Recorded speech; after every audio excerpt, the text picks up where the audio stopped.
లోక రక్షకుడవైన మా ప్రియ పరలోకపు తండ్రి, ఈ ఉదయకాలమందు మరలా ఒక్కసారి మేమందరము నీ పాదాల చెంతకు సమీపించాం. మాకు అనేక ఆత్మీయ విషయాలు బోధిస్తున్నందుకై వేలాది వేల స్తోత్రాలు. మీ బిడ్డలు ఎంతో మంది మీ సన్నిధానం లేకొచ్చి నాయన ఖాళీగా వెళ్ళిపోతున్నారు. ఏమాత్రము ఆత్మల్ని సంపాదించాలనే భారం లేకుండా, ఆ రీతిగా కాకుండా ప్రతి వారు కూడా ఆత్మని సంపాదించే వారినిగా చేయమని మీ పవిత్రమైన పాదాల చెంత మొరపెట్టుకుంటున్నాను. శాశ్వతమైనటువంటి మీ ప్రేమ ప్రతి వారి మీద కుమ్మరించండి. ప్రతి వారు నీ ప్రేమని అర్థం చేసుకొని మా కొరకు మీరు మమ్మల్ని ప్రేమించి మమ్మల్ని సంపాదించుకోవటానికి ప్రాణమే పెట్టారు. ఆ రీతిగా మేము కూడా అనేకుల్ని సంపాదించటానికి ప్రాణం పెట్టకపోయినా ఏదో ఒక విధంగా అనేకుల్ని మీ దగ్గరికి నడిపించే ఒక బలమైన వ్యక్తుల్నిగా మమ్మల్ని మార్చుమని ప్రార్థిస్తున్నాను. సమస్త ఘనత మహిమలు మీకే. యేసు నామంలో ప్రార్థిస్తున్నాము తండ్రి. ఆమెన్. ఆమెన్. జూలై మాసం 23వ తారీఖు 2026 సంవత్సరం గురువారం. నెహెమ్యా గ్రంథము 12వ అధ్యాయం 39వ వచనంలో ఉన్న విషయాలే మీతో మాట్లాడుతూ ఉన్నాను. నిన్నటి దినాన మత్స్యపు గుమ్మమును గూర్చి మీతో మాట్లాడాను. అయితే ఆవల నుండి, హనన్యేలు గోపురము నుండి, మేయా గోపురము నుండి గొర్రెల గుమ్మము వరకు వెళ్ళి బందీ గృహము గుమ్మములో నిలిచిరి అని వాక్యము సెలవిస్తుంది. ఈ రోజున హనన్యేలు అనేటటువంటి గోపురాన్ని గూర్చి మీతో మాట్లాడుటకు ప్రభు నాకు సహాయం చేయని. ప్రియులారా, యెరూషలేము పట్టణ గోడల్లోని ఒక ప్రముఖ గోపురం ఇది. పట్టణం ఉత్తర భాగంలో ఉండేది. శత్రువులు ఎక్కువగా ఉత్తర దిశ నుండి వచ్చేవారు. ఈ గోపురం రక్షణ పరంగా ఎంతో ముఖ్యమైనది. బైబిల్లో చెప్పబడిన రీతిగా నెహెమ్యా గ్రంథము 3వ అధ్యాయం మొట్టమొదటి వచనం, ప్రధాన యాజకుడైన ఎల్యాషీబు తన సహోదరులైన యాజకులతో కలిసి గొర్రెల గుమ్మమును కట్టారు. అది హననేలు గోపురము వరకు ప్రతిష్ఠించారు. నెహెమ్యా 12వ అధ్యాయం 39వ వచనం, గోడ ప్రతిష్ఠ సందర్భముగా కృతజ్ఞత ఊరేగింపు హననేలు గోపురం వరకు వెళ్ళింది. ఇర్మియా గ్రంథము 31వ అధ్యాయం 38వ వచనంలో, యెహోవాకు ఈ పట్టణము హననేలు గోపురము నుండి మూల గుమ్మము వరకు తిరిగి కట్టబడును. ఇది యెరూషలేము పునర్నిర్మాణానికి దేవుడిచ్చిన వాగ్దానం. జకర్యా 14వ అధ్యాయం 10వ వచనంలో, ఈ పట్టణము హననేలు గోపురము నుండి రాజు ద్రాక్ష తోట్ల వరకు తన స్థానంలో నివసిస్తుంది. ఇది దేవుని అంతిమ రాజ్యంలో యెరూషలేము భద్రంగా నిలిచే దృశ్యానికి గుర్తుగా ఉంది. ప్రియులారా, గమనించాలి, దేవుడు తన ప్రజల్ని కాపాడేవాడు. గోపురము రక్షణకు గుర్తై ఉంది. గోపురము దేవుని యొక్క బలమునకు, దేవుని యొక్క ప్రభావానికి, దేవుని యొక్క మహిమకు గుర్తై ఉంది. ప్రియులారా, పునరుద్ధరణకు దేవుని వాగ్దానం పాడైన దాన్ని దేవుడు మరలా నిర్మిస్తాడు. అప్రమత్తత, అవిశ్వాసి ఆత్మీయంగా మెలకువగా ఉండాలి. హననేలు గోపురం యెరూషలేము ఉత్తర భాగంలో ఉన్న రక్షణ గోపురం. ఇది నెహమ్యా కాలంలో పునర్నిర్మాణంలో, అలాగే ఇర్మియా, జకర్యా ప్రవచనాలలో దేవుని రక్షణ పునరుద్ధరణ మరియు విశ్వసనీయతకు చిహ్నంగా ఉంది. ప్రియులారా, గమనించాలి. అనేక మంది ప్రవక్తలు ప్రవచించిన రీతిగా, ప్రియులారా, వాక్యంలో సెలవిచ్చినట్టు నన్ను గమనించాలి.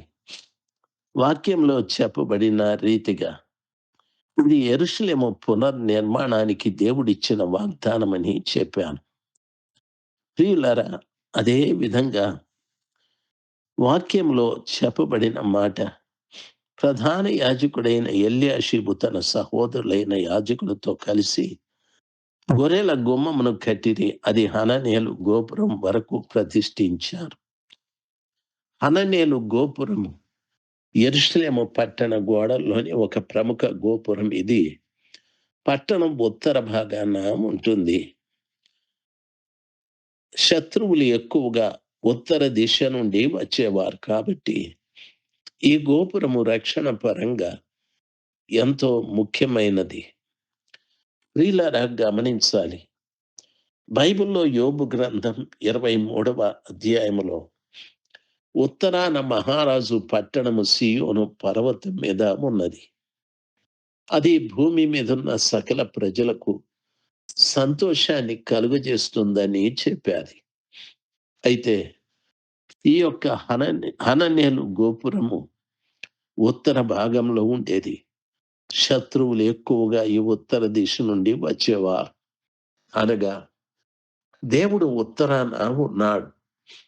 ఉత్తరాన ఉన్న ఆ గొప్ప దేవుని స్థానంలో శత్రువులు రావడం ఏంది అంటే, ఎవరైతే ఉత్తర దిశకు సంబంధించిన వారు ఉంటారో వారి మీద యుద్ధం చేయటానికి, వారిని పడగొట్టటానికి, చెడగొట్టటానికి, పాడు చేయటానికి ఉత్తర దిక్కు నుండి సాతానుడు రకరకాలైన కార్యాలు, శత్రువైన సాతానుడు రకరకాలైన విషయాలు ప్రజల మీదకి పంపుతూ ఉంటాడు.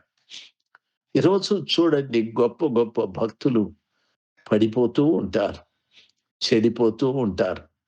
డబ్బు విషయంలో, స్త్రీల విషయంలో, ఇంకా ఎన్నో బలహీనమైన కార్యాల విషయంలో పడిపోయి చెడిపోతూ ఉంటారు. దయచేసి కొంతమంది గర్వపడి పడిపోతూ ఉంటారు.